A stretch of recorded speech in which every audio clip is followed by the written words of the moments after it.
बोले एक बार एक घास के तिनके में एक इच्छा हो गई कि मैं गुलाब का फूल बन जाऊं। अब भैया इच्छा है, डिजायर है, किसी के मन में भी हो जाती है। कोई सोचता है मैं प्रधानमंत्री बन जाऊं, कोई सोचता है भैया मैं वहां का मिनिस्टर बन जाऊं, कोई सोचता है वो मैं बड़ा व्यापारी बन जाऊं। सब सोचते हैं, अलग अलग बात है, इच्छा है। तो उसके मन में इच्छा हो गई कि मैं गुलाब का फूल बन जाऊं। अब तो भगवान से प्रार्थना करने लगा, प्रभु ऐसी कृपा करो मुझको गुलाब का फूल बना दो। महाराज जब वो इस प्रकार कहता तो उसके घर वाले, उसके परिवार वाले कहते पागल हो गया है, बाबरा हो गया है, तेरे पूरे कुल खानदान में कोई गुलाब बनाए जो तू बनेगा। अब घर का कोई बच्चा कुछ अलग करना चाहे, घर के जो परंपरा है या कोई कार्य चल रहे हैं उससे अलग करना चाहे, सब हमारा रिश्तेदार नातेदार चढ़ बैठते, पागल हो गया, पूरे खानदान में कोई गया है जो तू जाएगा।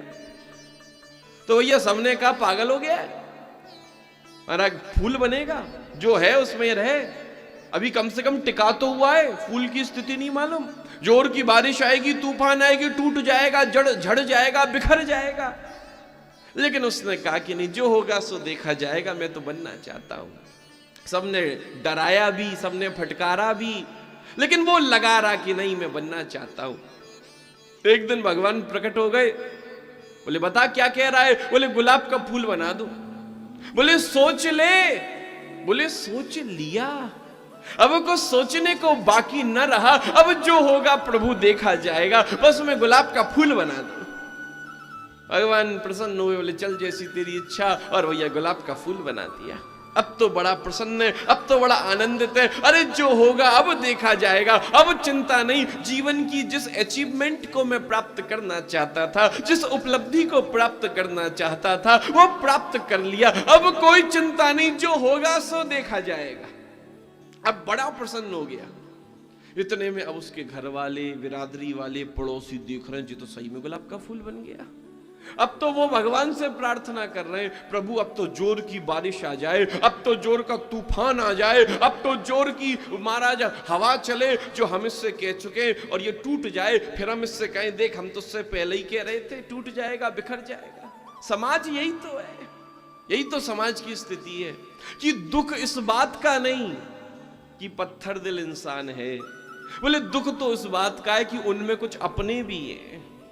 इंसान पत्थर दिल है तो किस बात का नहीं होता, बोले जिनको हम अपना समझते हैं, जब वो पत्थर दिल निकलता है तब दुख प्रकट होता है। तो यही तो समाज है, यही तो हमारा एक दूसरे की टांग खिंचाई में सब लगे रहे। मौका मिलना चाहिए, हमारा टांग खींचने को तैयार है, हम एकजुट संगठित ही तो नहीं हो पा रहे। लेकिन वो गुलाब का फूल बना, और भैया एक दिन जोर की बारिश आई। मौसम तो बदलना है ही है, गर्मी भी आनी, सर्दी भी आनी, बारिश भी आनी।